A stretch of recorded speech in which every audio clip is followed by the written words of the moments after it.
Stop letting people trigger you, because the moment you do, you lose your power to handle and take care of your world and reality. And when that happens, it becomes easy for people, situations, and even your emotions and subconscious to manipulate you. I'm a very emotional person. From when I was a kid up until I became an adult, that never changed. And there's nothing wrong with that. Still, the thing with emotional people is that we get easily triggered and react automatically because we feel things deeply. And then later, I learned that it's not about the emotions alone, it's about the unresolved issue beneath those emotions. And 100% of the time, you'll never know what that is until you take the time and courage to look closer and deeper.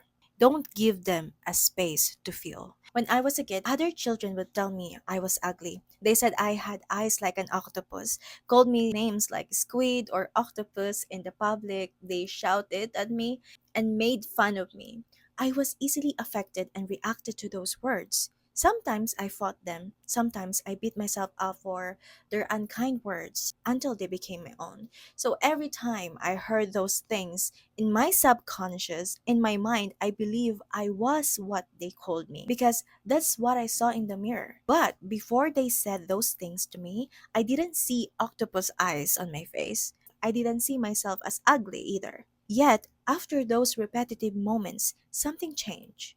I somehow forgot what I originally looked like. I could have ignored them and not taken their words to heart, but I didn't. No, because if I had enough knowing of myself, if I truly know who I am, I wouldn't have let them define me. Because no one had ever described me beautifully before, not even myself.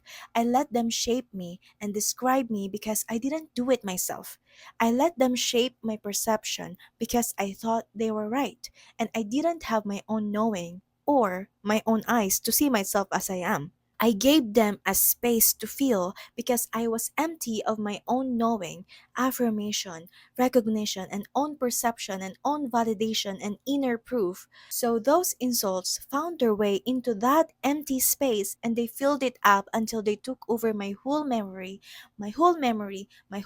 system until they became my own reality. The next thing you have to do is locate the live bomb. A trigger exists because there's something explosive waiting to be activated. A live bomb wired and connected to every part of your body and memory. Once it's triggered, it explodes. It manifests as you lashing out, saying or doing things you'll later regret, shrinking yourself and sabotaging yourself or hurting yourself. And the worst thing is, you can't just not let them trigger you because what's being triggered is the reality you're currently living in. It's what you believe. In your mind, it feels true even if you hide it and try to compensate it by chasing its opposite because you don't want that reality. So when it's triggered, you keep fighting it, fighting the reality you're living in. But remember, that reality isn't the original one. It's a made up reality that exists because you let others fill a space inside you and made it your own. Remember? You subconsciously fed it until it became a live bomb that eats you alive. If you keep fighting it and keep living automatically according to that false reality without sitting down with yourself and your own mind, you will stay trapped in that very loop. You didn't ask yourself, why do I explode? Why are my emotions such a mess? Why is my reality is like this when I deserve better or great things? And if you don't take your time to sit with yourself, asking yourself those questions, you will keep dancing to their rhythm, walking on eggshells, hoping that the bomb inside you doesn't go off. You will keep living in survival, compensating through struggle. But that very thing you keep hiding is what blinds you from your original reality, your power, your greatness, the things you already have that could open the door to everything you want. If you want to escape that fake reality keeping you on a leash, you have to cut every connection you stubbornly cling to. And to do that, you must locate the wiring. You must find the bomb and let go of the identity you think you are. The control, the fighting, sit with yourself and map your own triggers. Why am I triggered? What's under this? Then resolve it. And that lead you to how you cut the wire and disable the bomb. You resolve it by disconnecting whatever is linked to your perception. You believe something is true even when you don't want it to be, and that is why it triggers you. You fight for something you subconsciously believe and thinking that achieving more or proving yourself will make up for it. But it won't, because 95% of your subconscious leads your reality, your decision making, your choices, and your inner world. The subconscious is where these unresolved issues, the ones you accepted, are stored.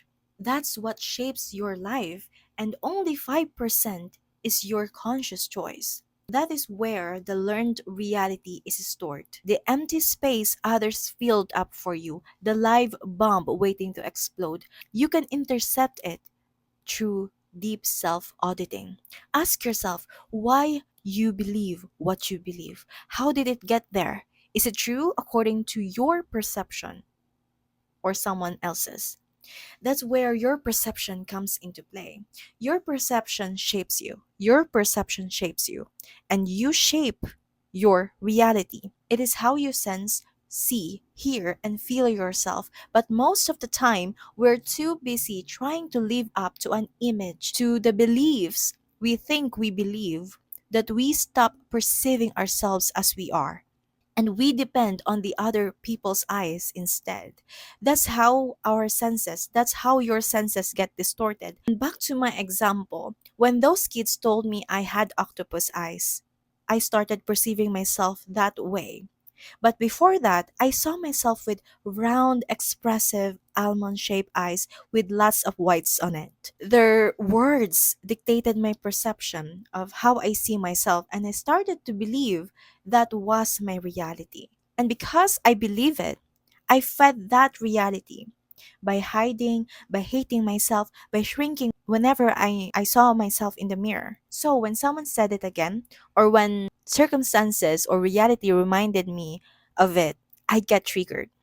I'd feel small again, I'd hate myself, and I call myself ugly and octopus eyes. But when I started to look in the mirror and see myself without what they said, detaching myself from what they think of me, I began to perceive myself differently. I changed that belief because I knew deep down what they said wasn't my truth. So the only way to stop people from triggering you is to remove the trigger. And to remove the trigger, you have to locate the bomb it's connected to and completely disable it. And most importantly, from the very beginning, perceive yourself clearly. Feel yourself with your own knowing, your own truth, your own validation, so that no one else can fill your empty spaces with lies that become bombs inside you. If you think about it, stopping people from triggering you is really about claiming your power back, taking full charge of your inner world, your perception, from your darkest parts to your lightest. Because if you don't, they will. That's it for today. I hope this helps and that you learned something from this video. I am so happy to meet you today. Until the next one, see you.